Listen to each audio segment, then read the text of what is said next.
Yes! All right! Hey, Patreons. Hey, well, actually, yeah, we'll do Patreons. Yeah, well, we have to. I mean, this is who drives the whole thing. Exactly. They're the reins to the sleigh. Okay, we'll go with that. That's a Christmas edition. Okay, Christmas edition. We're coming to you, and we'll do the whole intro here, but we're actually in my garage. Yes. So it's not just a mythical creation that Scott dreams up.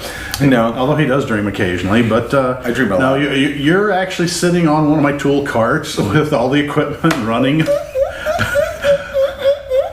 And he's sitting on a shop stool. I'm sitting on a lovely little collapsible. And make sure you put it back where the markings are. We got the tape on the floor, so you... So anyway, we're going to start the show and let you know why we're doing a special in-between show. Easter egg. I'll just say that. What do we call it? The mythical talent adjusting? It's my adjustment, persuasion, and co-host correction tool if necessary. Yeah. Not really, but we just thought it'd make a nice picture. So yes. Anyway, are you opening or am I? The garage door so I can see my Jeep out there relegated to the driveway? Sure. No, I'm kidding. I'm stood up now. You can go down. Mother. Yeah, you start. Sure. He's getting serious, folks. I don't need it rattling on my face because I can't see without them anyway. All I'm doing is looking at a blinking red light on the camera.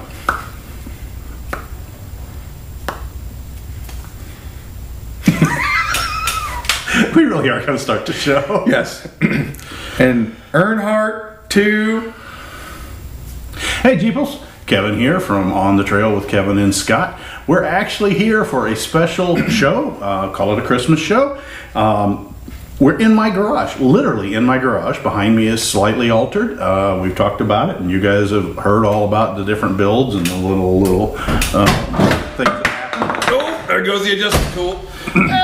You know, and the safety kicked in just like you're supposed to. I guess the power is mine.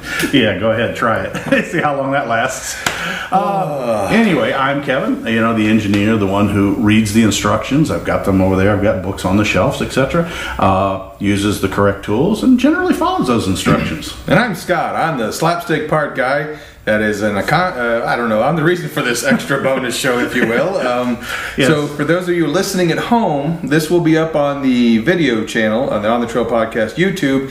May sound a little different because this is a 1.5 because we're doing this again in Kevin's garage. Yeah, and a little echoey, but it's real. But the idea is so that way you guys can see what you're missing, not being a Patreon, and two, you can see again, like we always say, we have a face for radio.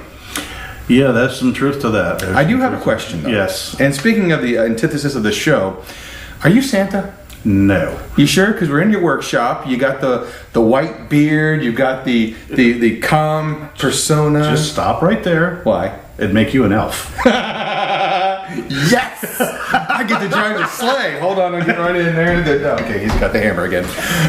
Yes. This is one of my adjustment tools, and it works equally as well adjusting co-hosts. So, we'll get right into the meat and potatoes of this show and the reason why it's needed. And why the hammer was used. Yes. They're healing nicely.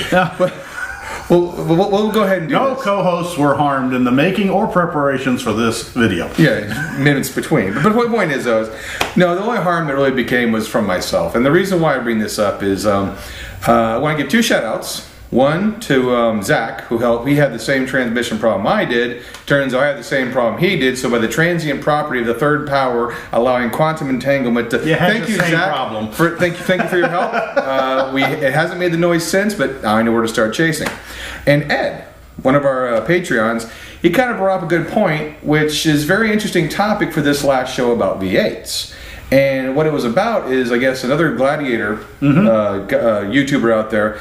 Had his Gladiator for a year, decided it's not for me. I'm going to go ahead and trade in for a Power Wagon. Now, for those of you who don't know what a Power Wagon is, it is a full-size Ram truck now. Ram pickup truck, yeah. That has a 6.4-liter V8.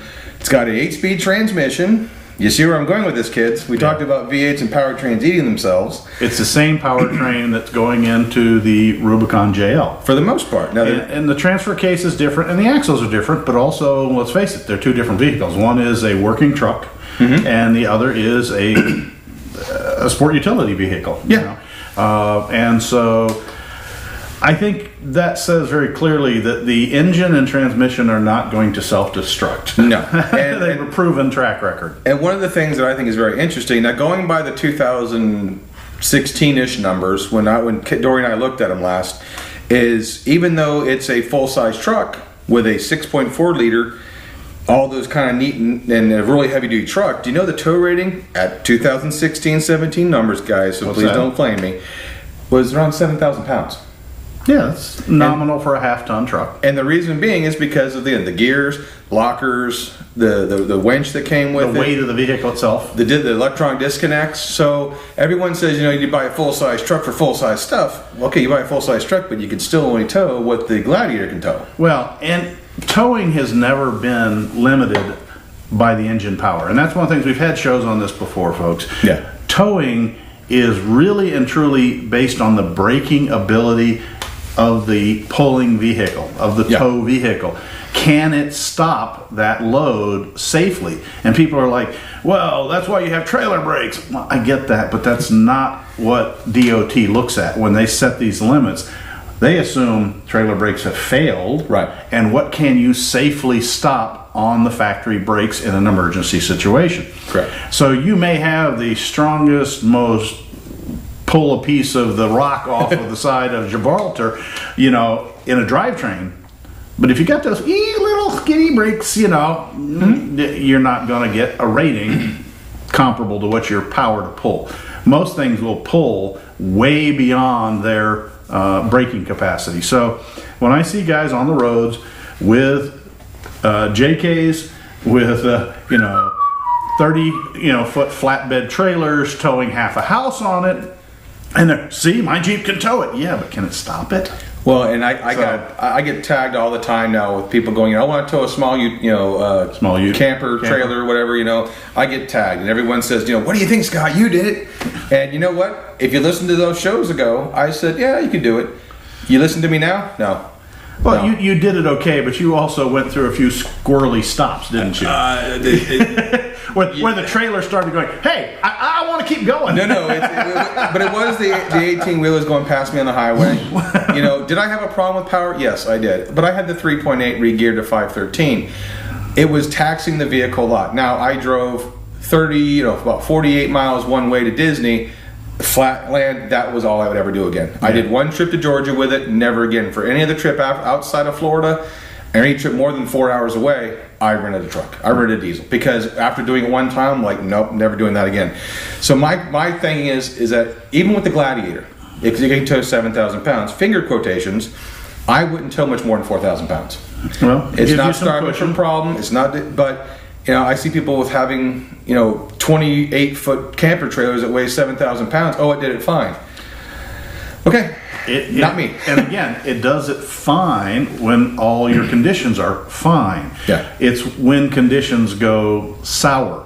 When you get that person coming off the on-ramp into your lane with no signal at 80 miles an hour and then slams on their brakes and you have to suddenly stop.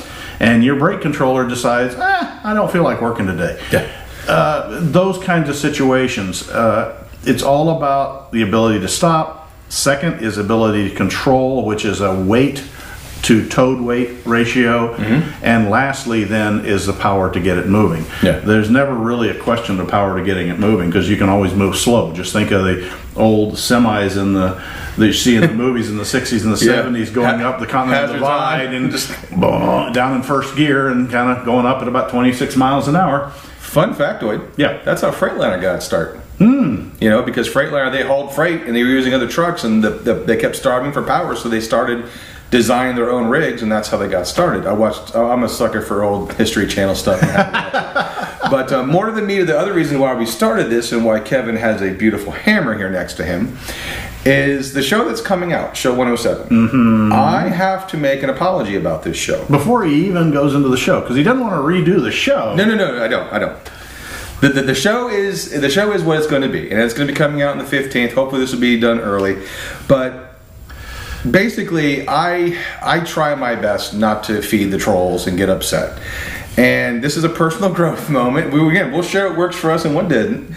And again, a lot of the times I saw people online bashing the newer Jeeps, and all they would do is say, hey, that's not a real Jeep. This, the CJ is the real Jeep, and I would always post the picture of the Willys from World War II, saying, no, this is the real Jeep. This 4-cylinder, Dana 23-speed, 50 horsepower, whatever it was.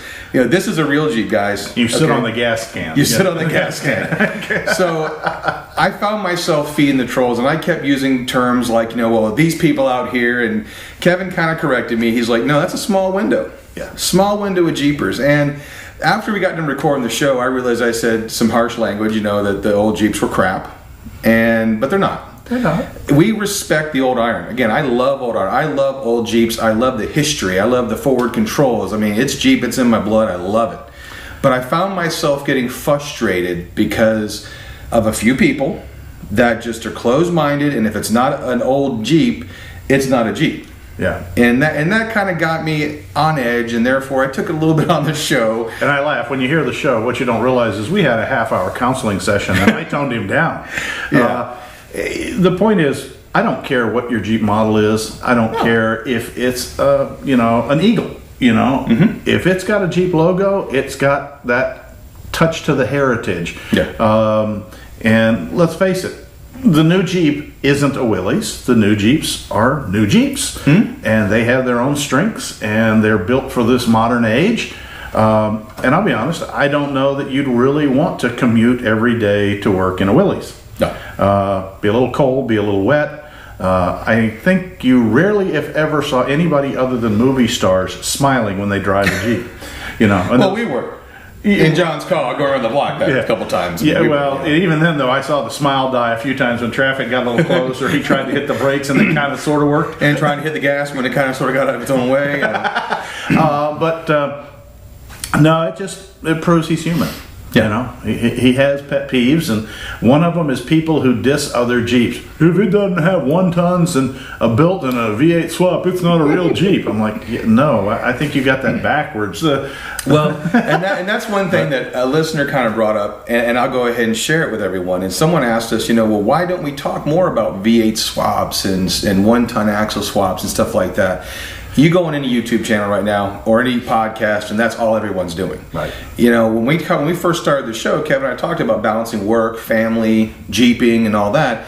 Most of the stuff, if you see the stuff that Kevin's done, it's a bolt-on head. The return on investment on money he's used keeping the Jeep whole is well within most people's budget. Yeah, it's well within most people's budget. I mean, we just cobbled my Jeep back together, for $78, because I'm cheap. Well, not that I'm cheap. I'm fiscally challenged at the moment. But more importantly, though, is I like to try and figure out a problem with the solutions with off-the-shelf items. Well, and again, what do you want to do with your Jeep? Yeah. We start every show with, what do you want to do with your Jeep? Not my Jeep. Yeah. Yours. If a V8 power is something you want, we did a show on that where I worked with a friend, and we put a LS into a CJ7. Yeah. And I did the wiring harness, and that was a whoo. And you know what? That Jeep's still not on the road, and it's been years. Now, that's not entirely due to the amount of work. That's due to the budget and time restraints. So the project was kind of one of these do-it-as-you-can projects. You just reminded me of something. We talked on the show about what it costs to do a V8 swap. And everyone says, oh, we can do a V8 swap for $5,000. I remember an old schooler taught me, this is before me and Kevin hung out, is like, whatever you think it's going to be, double it. At least. And then double it again. Yeah, there you go. Because the swap, as far as getting the donor engine's the easy part. Yeah.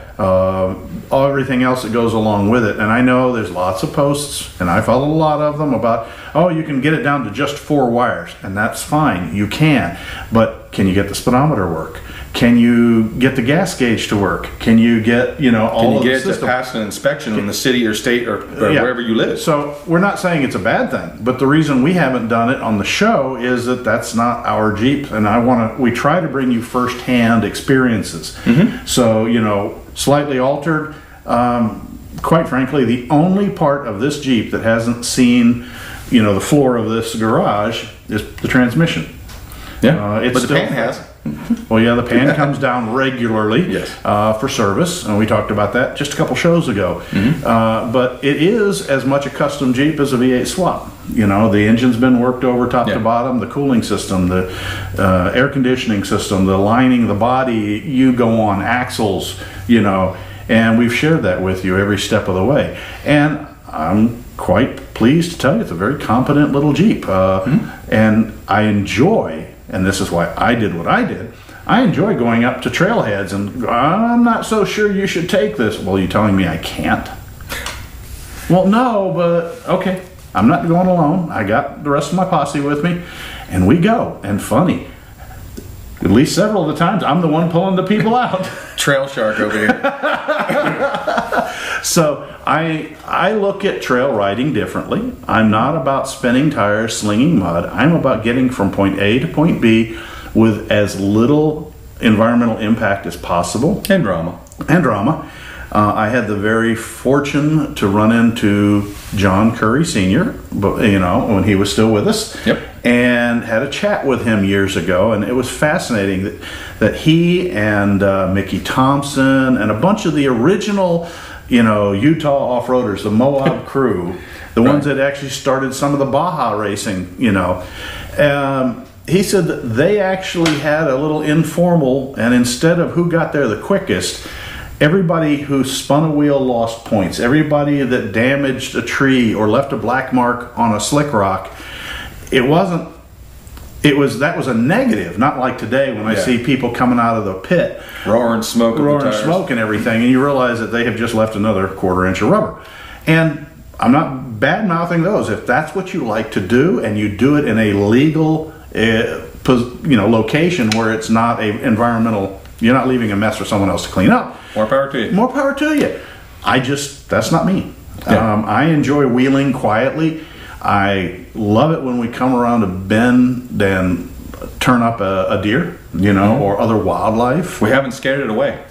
Yeah, we're my Jeep will roar if I put my foot down, but most of my wheeling's done in first gear, low range, at an idle. Yeah, I mean, when I put my foot down, something squeals or like ticks or whatever, and I'm joking, people. I'm joking. No, he's not. We just replaced the idler pulley a few minutes ago because you come into the driveway. He heard that 2 minutes before I pulled up and said, "It's making a funny noise." How many weeks, Scott? Let's see. 1, 2, 3, 4. Abby Earnhardt. Since I think the day after I left last time. So anyway, it's important to us that you guys do what you want to do. If you really want us to cover V8 swaps, I'll see if I can find one getting ready to start. I've helped with a lot of things off camera. Several of the shops, we just rebuilt an AX15. Yeah. I wish I could have gotten the time to put that on a show, but this was one of my friends who was it blew out weeks and actually months before, and he was up against a trail ride in Tennessee, and he needed to get the thing back together so that he could get on the road. So we did a solid 8-hour thrash, tearing an AX15 down to every single shim, washer, nut, bolt, bearing. With a donor. With a donor transmission, because we knew that we were going to find carnage, because it was an AX15 behind a small block Chevy and a very heavy right-footed driver. And so I don't know, I told him, I said, knowing you are and how you drive, I'll give you 15 feet and 15 minutes warranty. It's got a Georgia warranty. You get to keep both halves. So anyway, otherwise, everybody here, we hope you're getting ready for your holiday season. We're getting ready for Christmas. Yes. If you're getting ready for Kwanzaa, if you're getting ready for Hanukkah, whatever, we hope you have a joyous and family-filled time. And I just wanted to slide that in beforehand. I'm not trying to close the show. No. I'm just... One of the things I wanted to bring up, and this is going to be my New Year's resolution for moving forward, is, and again, we always talk about things on the interwebs, and it was a very interesting. You're going to stop watching the interwebs? No, it was actually very interesting. It was on one of the Jeep Gladiator forums, and the guy goes, every time a new member asks a new question, and it had the guy staying there with 1,000 arrows in him, like he stood up, and all of a sudden everyone shot him with an arrow, and it kind of back to the thing about feeding the trolls and me getting frustration. I kind of remember when I first started Jeeping way back in the early 2000s. And that was, I used to see things all the time saying, well, I got this TJ, this YJ, this Wrangler. And I remember looking at that going, what's the difference? Why can't you just call it a Wrangler? A Wrangler's a Wrangler. What's the difference? And I remember I had no one to ask these questions. So, yes, I had the wherewithal to do the research and go find out. But times are different now. And I know sometimes when we see the 10,000th can I fit 35s on my Jeep without a lift question, I even found myself getting caught up in the Google it. Yeah. Just Google it before you ask the question. And now I kind of realize that even though some would say that's the right thing to do, I still want to take the idea of teaching people to learn and find their own answers. But that might mean helping them with their first question. Yep. So even me, sometimes when I roll my eyes, even at work, hey, how do I find this part? I go, ugh, come on. Stop that. This is me kind of realizing and self-realizing that from the January, actually right now today, when this is recorded, moving forward, I'm going to try and have more patience with newer Jeepers. When they have a question, I'm going to do my best to help. And what I would suggest, Scott, as well as to you people that are having the same exasperation, remember when you first started, and don't just necessarily answer their question, because that doesn't start the learning process and the research process. Say, well, here's what worked for me, but you should go check out these websites and read up for your model or your question specifics. Or on thetrailpodcast.com, shameless plug. Shameless plug. But the key there is, remember, this is where new Jeepers come from. And if there aren't new Jeepers, there won't be new Jeeps. There won't be new parks. And there won't be more parts. And there won't be the whole aftermarket that we've all come to know. And there won't be no off-road parks. Yep. So remember that new people are actually the new lifeblood to Jeeping. And we want to keep that going. You can get exasperated when the person is the same person who has asked the same question for the 37th time, expecting a different answer. Yeah. There's a term for that, and I won't repeat it on air. You can figure out what it is. But, I think you should welcome new Jeepers. It's just another version of Jeepers helping Jeepers. You see a Jeep broke down on the side of the road, most of us, in the majority, pull over and offer to help. If you can, safely. But, okay, pick it to a trail and somebody's stuck. You don't drive by going, hey, good luck when you're stuck. You usually do try to help them out and see if they can need anything.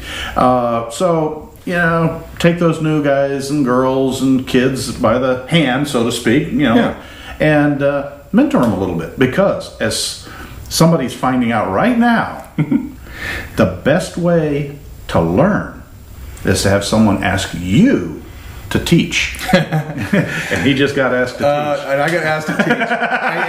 And we forgot to do the one thing. And the reason why I really wanted to bring this forward, kind of a self-serving goal, is I went to my mailbox the other day. Okay? And I opened up and there was a letter from the North Pole. And it said, ask Klaus, I think. I can't spell or read very well. And it was coal dust. So I kind of realized that maybe I should cough, eat some crow, and realize that the show coming out right now, because again, he knows when you're sleeping, knows when you're awake, and knows when you've been a troll. And also to again realize that again we're all susceptible to it, like he says about the exacerbation and getting frustrations. Be the better person, be the better trail guy. I'm seeing a ton of illegal wheeling lately, and I want to be that guy going, and blasting. Nope, I picked my one message proper to the group leader, trail team, and say, hey, that's a no-no spot. Oh yeah, it's fine. Okay, and I let it go and I drop it. Let it go. But you've informed him of his error, and he chooses to continue on.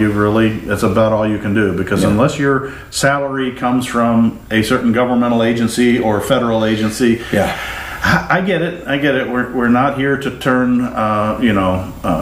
turn in names. It's just we try to educate. That's at least what we do. Speaking of educate, don't forget to take your face diapers and air them out every once in a while. After a while, you don't want to be breathing or rebreathing the same stuff you exhaled for the last month and a half. Yeah, or give them an occasional wash, you know. Yes. And I mean, next thing you know, the steel eagle from inside the center console will chase you down if you don't do it. Yeah. Easter egg. Watch the videos, guys. They're important. There's like 3 Easter eggs here. I hope someone gets it. Yeah. If you see one of the Easter eggs, be sure to email us at onthetrailpodcast@gmail.com. Subject Easter egg. And he'll do something. I have no idea what I'll answer it. I could be on the couch watching Scrooge. I don't know. Yeah, well, that's true too. I had an interesting thought here. I don't know if the cables allow it, but I think you're willing to try it. We keep getting pestered about the fact that we do our builds in some big special magical building with lots of specialty tools, and we never see it. I think the favorite one is, you guys aren't really amateurs, you're some sort of a corporate sponsor. So do you think you can slowly pan this around and we will show them the location here? I do want to show them one thing. We're corporately sponsored. Here's my dollar in my wallet. Well, no, actually, is it okay if I give Mark and everyone a shout out? Oh, absolutely. Again, a big shout out to our corporate Patreons, Mark at Wrangler Fix. Again, if you're looking for gift ideas, Mark Lawson at the Jeep Lab, local. You got tons of people online with different vendors, just reach out to them, smaller businesses. The key here is, during Corona, small businesses are hurting really bad. Even a local restaurant. Gift card. But I'm saying, in the Jeep community, I got news for you. We go to a couple of the restaurants where the owners are Jeepers. And I will go there and patronize them as well as any other small business. They don't have the fiscal weight to kind of survive a lot of this. Some of the other ones do. The bigger corporates. And even that, you made a good point today that we have to be careful just saying, oh, well, that's a corporate food or a corporate store, they can handle it. Yeah. A lot of those are franchises, and there's a difference between a corporate store and a franchise store. A franchise store may have a big name logo on it, but it's owned by a local person and pays the salaries by a local person, and is hurting the same as the no-name shop down the road that's run by mom and pop. So not only do they do the court like you said, but they also sometimes sponsor little league teams. Yeah, and different kind of sports events and stuff like that for the youngins. So I understand the whole push to your safety. Obviously, I know there's a lot of opinions about the face diapers. I know there's a lot of opinions about the social distancing.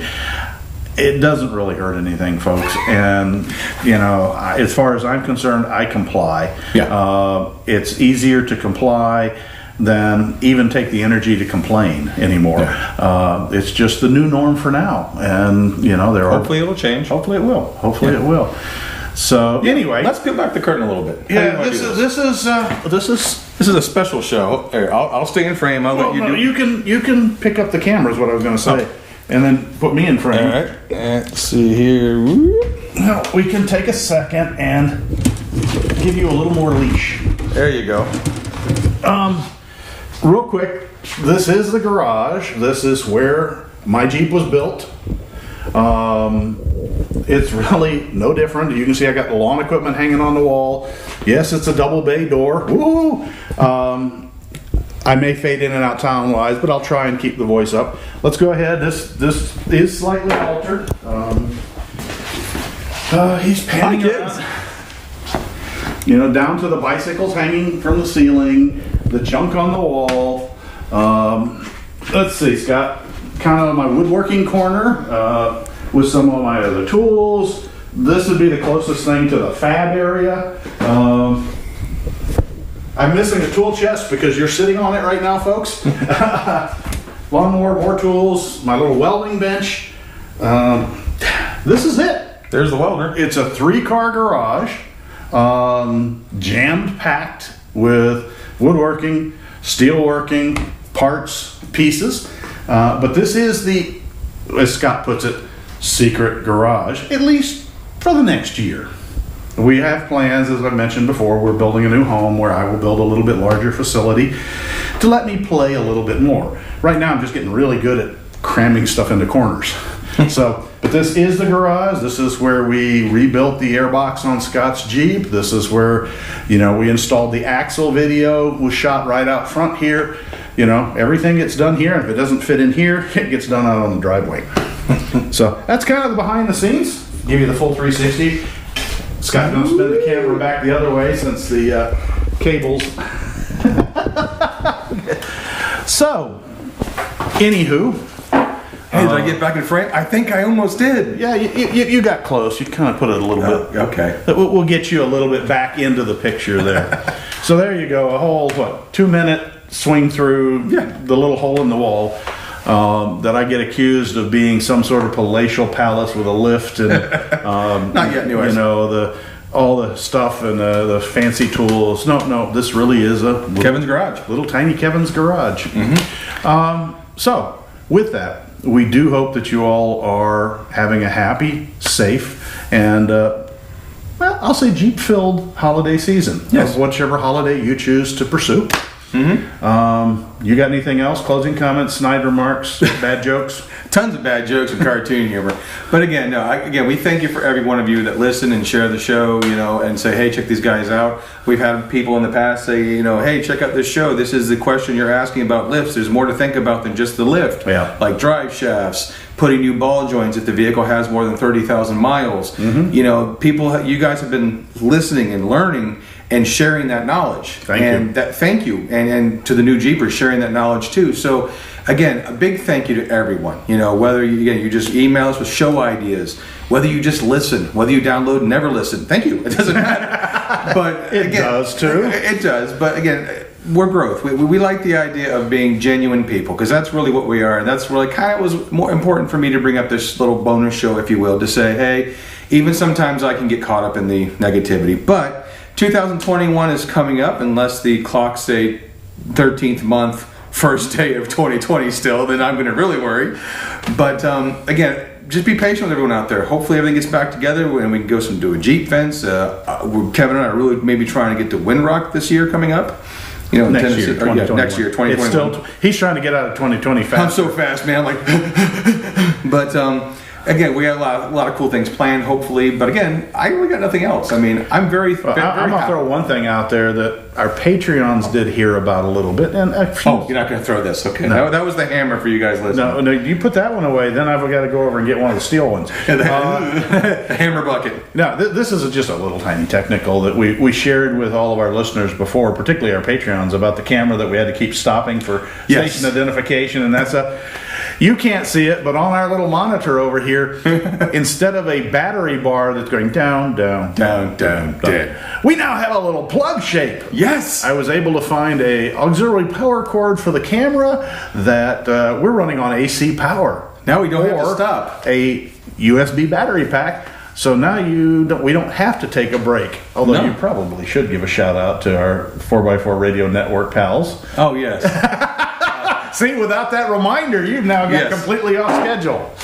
Shout out to all the 4x4 Radio Network shows. Check them out. But other than that, though, I mean, I'm out of stuff to talk about. I know I want to save. I know, really, this isn't the cartoon cast with Kevin and Scott. But again, thank you for everything. Thanks, guys and gals. We really appreciate it. It has been a wonderful year. We look forward to 2021 for more reasons than obvious. The fact that you guys continue to make us, a popular podcast. So thanks for listening. Thanks for sharing the listening. Hardly a day goes by that we don't get another link in on our Facebook page. Yep. We are looking for more ideas for shows. If you have something that you'd like to suggest, something you want to know more about, be more than happy to share that with you, and go out and do the research and try and put together a show. Yeah. If you want more of these on location kind of shows rather than us sitting in our little studio, which really is just my office in the house, we can do that too. I mean, heck, I put the camera under the Jeep and lay down on the floor and probably give the podcast just about as well. Well, and also too, if you want to see more videos, one of the ways to see the videos is to become a Patreon. Some people as little as $1 a month. Yeah. You know what I mean? It's not expensive. It helps the show, out. You know, obviously you saw the lighting kit when we turn around. That was the Patreons. You know, stuff like that. So. Again, those are ideas if you want to If you want to see the little bit more, you can see Scott cutting me up before we start the show, where we argue about who's going to open the show. The videos are unedited. Yes. That was a specific request. No cutaways. One of our patrons because he had to go answer the mail and walk out there to get signed something from Santa or something. I don't know. And so I'm sitting there, I start doing the dance like this, you know, and everyone's like, love the impromptu dance. Like, I gotta do something. I got time to fill. You know, it's dead air. I gotta do something. You know, nah. Scott will sit here doing jazz hands for you. Jazz hands. Hey, Rocky. You know, I'll do whatever. I don't care.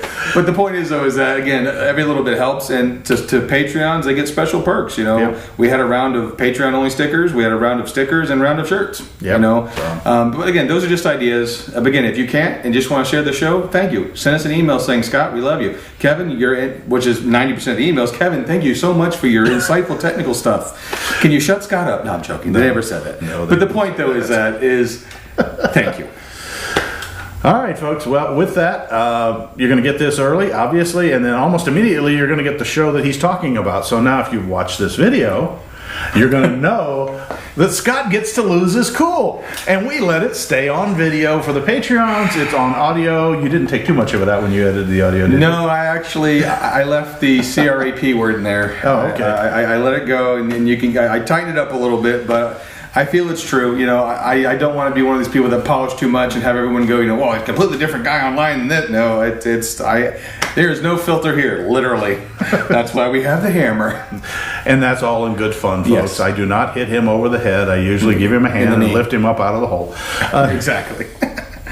I'll do a virtual smack or two, but you got to remember, I'm the old guy. He's the young guy. You wouldn't know it. This guy's got more energy than me half the time. It's interesting, you know. He gets in job site mode, and all of a sudden he's like, zing! I'm like, all right, I gotta catch up, you know. But you wouldn't know this cat. This cat's like a machine. But moving on than that, I think it's time we. I would say lock the hubs and hit the 4-wheel drive, but unfortunately we hit the garage. We had to roll that up and gotta do this. Gotta pack the lights away. Yeah. No. I think we just say the show is over. Thank you again. Yes. Happy holidays. Merry Christmas. Happy Kwanzaa. Hanukkah, Kwanzaa, you name it. Doesn't matter. Feliz Navidad. Enjoy. That's the key. And if you have family to share it with your family. That's what the season's really about. Yep. So again, thank you very much. Look forward to 2021 and all the shows next year. Yeah, and I promise our show 1 for the show's 108 and the first show will be done really low in case anybody's got a hangover. They can turn the volume down. Okay, good point. That was my last joke for the year. Bye now. Bye. Thanks, Patreons. Bye-bye.